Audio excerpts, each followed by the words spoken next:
working on these silhouette illustrations in Photopea for a little while, and you've been doing a pretty good job about zooming in and getting some nice details with shapes, rasterizing the shapes, cutting holes for windows, and using the warp tool to make some like more curved kind of shapes for your illustrations. But now we're going to take it a step further and add like a little bit of lights. We cut holes in the windows for these buildings, and we're going to put in some lights. You have to know how to use this gradient tool right here.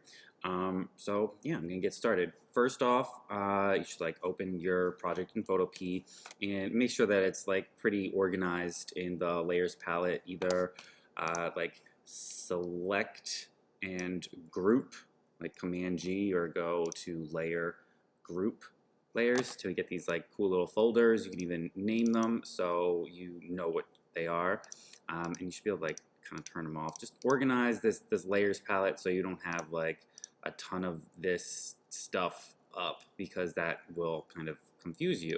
We're really going to make a bunch of gradients and stick them right above this background layer. So the first thing I'm really going to do is like make a new layer. You can go layer, new layer, right?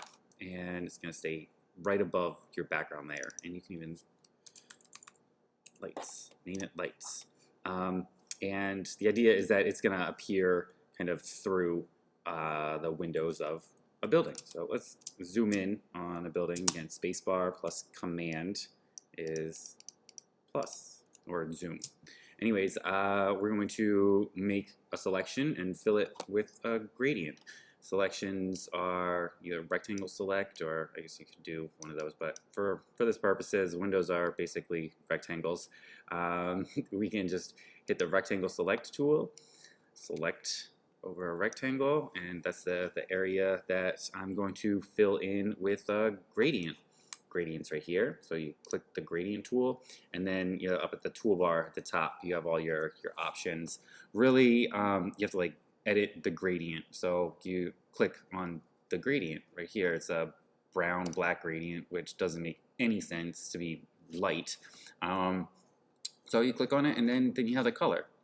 So I'm pretty sure the colors are down at the bottom, and oh yeah, the opacities at the top. So start with the color. You only need one color.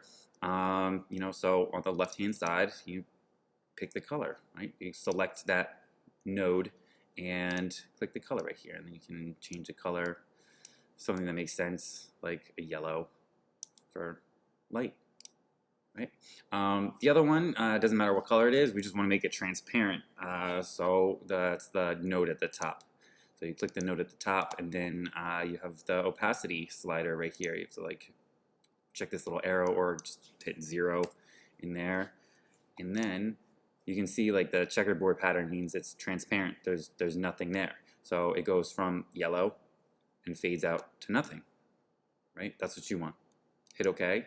And then it's to put on the gradient, you have to like click and drag. If you just click, nothing happens. If you click and drag, that's the direction of the gradient. Boom, there you go. And if I were to turn off all these layers, you'd be able to see that the selection was filled with the gradient. Right? So let's do that again. Let's do it again. All right, here we go. Selection, rectangle select. I'm just gonna like draw a box, rectangle selection box over my windows, but it's on this layer that's underneath all of my building layers, and hit the gradient button, right? The old one that we had is up here, but you can edit it. You can change the color. Everybody's got like TikTok lights these days, so let's make them red.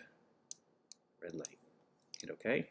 And again, the upper nodes are for transparency. So you want one side of your gradient to be transparent. It doesn't matter what color this is, even if you like, change to a color, it's not going to appear, because this side of my gradient is transparent.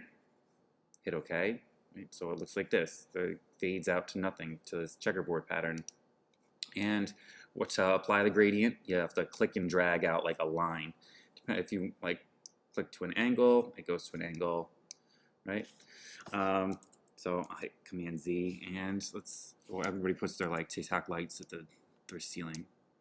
Oh, so now I have like a teenager that lives in there. I'm gonna do it like another couple times real quick, just with this selection tool. Select it. Remember, I'm still like on this layer for my lights, right above my background, but below all my other illustrated silhouettes.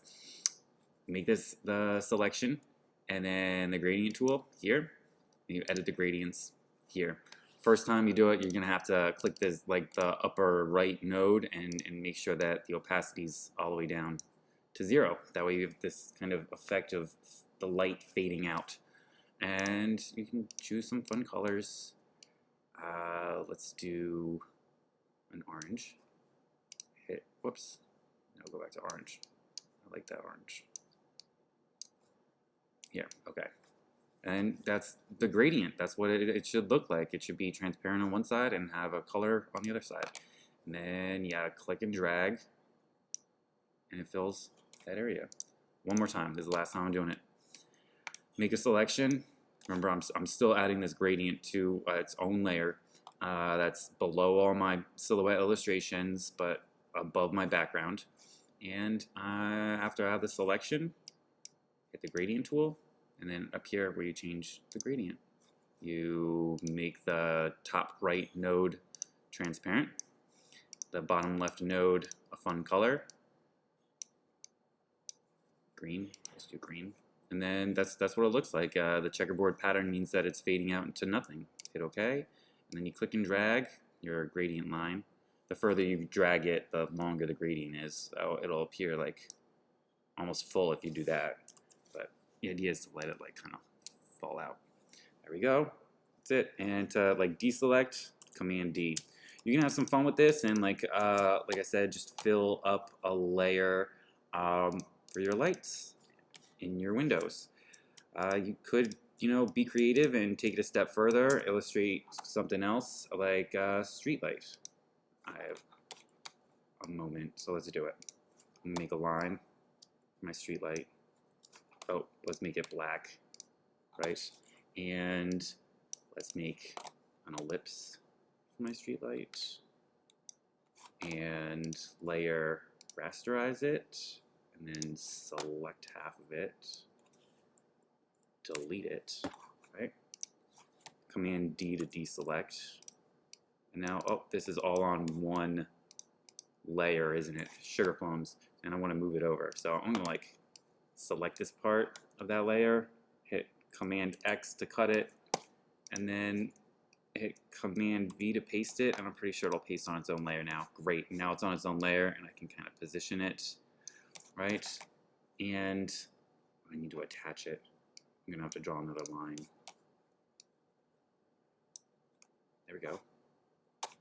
Perfect. So that's my street light for right now, and let's add some light to it. It's just a gradient. It's on the same layer. Let's merge these. So layer, merge down, and one more time.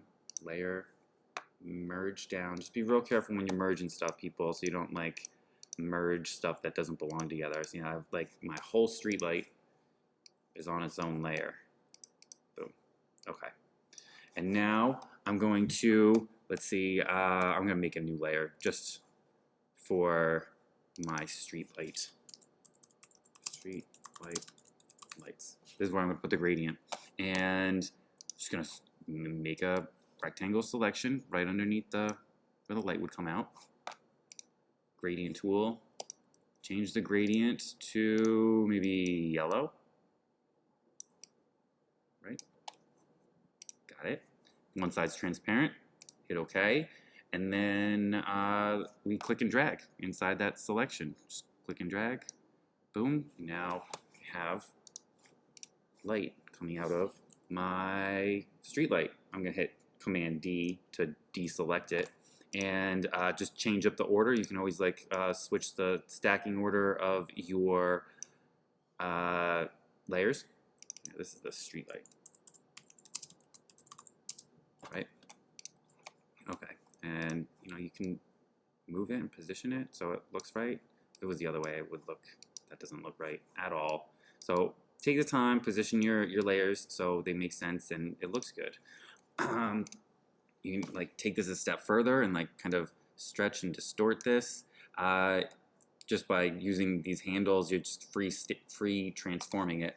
But if you distort it by going Edit, Transform, Distort, and you can like stretch out these things, right?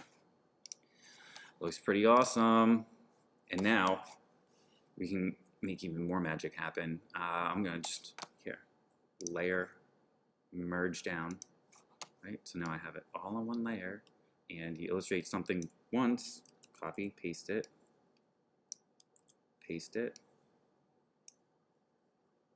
maybe like shrink it down, make this one smaller, it's way back there in the distance. But yeah, if you illustrate something once, you can kind of reuse it. You can even like flip it around. Let's see if we can. Ooh. There you go. So now I just put lights on my illustration. And now you're going to save it.